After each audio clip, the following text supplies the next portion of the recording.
സങ്കീർത്തനം 10. യഹോവേ, നീ ദൂരത്ത് നിൽക്കുന്ന എന്ത്?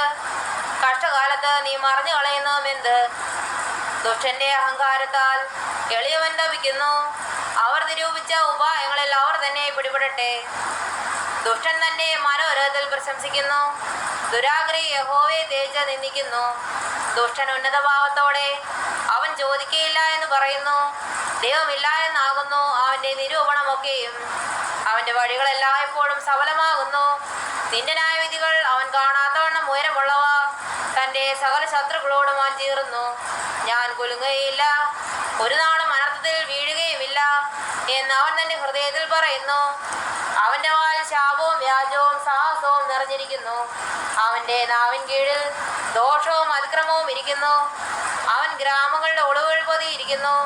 മറവടങ്ങളിൽ വെച്ച് അവൻ കുറ്റമില്ലാത്തവനെ കൊല്ലുന്നു. അവൻ രഹസ്യമായ അഗതിയുടെ മേൽ കണ്ണുവെച്ചിരിക്കുന്നു. സിംഹം മുറ്റുകാട്ടിലെന്ന പോലെ അവൻ മറവിടത്തിൽ പതുങ്ങുന്നു. എളിയവനെ പിടിക്കുവാൻ അവൻ പതിയിരിക്കുന്നു. എളിയവനെ തന്റെ വലയിൽ ചാടിച്ചു പിടിക്കുന്നു. അവൻ കുനിഞ്ഞ് പതുങ്ങി കിടക്കുന്നു. അഗതികൾ അവന്റെ ബലത്താൽ വീണുപോകുന്നു. ദൈവം മറന്നിരിക്കുന്നു, അവൻ തന്നെ മുഖം മറച്ചിരിക്കുന്നു. അവൻ ഒരു നാളും കാണുകയില്ല എന്ന് അവൻ ഹൃദയത്തിൽ പറയുന്നു. യഹോവേ, എഴുന്നേൽക്കണമേ. ദൈവമേ, തൃക്കൈ ഉയർത്തണമേ. എളിയവരെ മറക്കരുതേ. ദുഷ്ടൻ ദൈവത്തിൽ നിൽക്കുന്നതും നീ ചോദിക്കയില്ല എന്ന് തന്റെ ഉള്ളിൽ പറയുന്നതും എന്തിന്? നീ അത് കണ്ടിരിക്കുന്നു.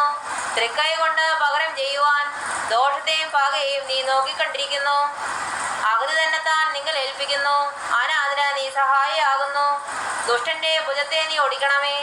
ദോഷിയുടെ ദുഷ്ടത ഇല്ലാതെ ആകോളം അതിന് പ്രതികാരം ചെയ്യണമേ. യഹോവ എന്നേക്കും രാജാവാകുന്നു.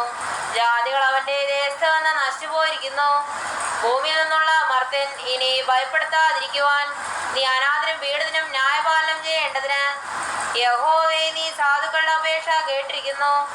അവരുടെ ഹൃദയത്തെ നീ ഉറപ്പിക്കുകയും നിന്റെ ചെവി ചായ്ച്ച് കേൾക്കുകയും ചെയ്യുന്നു.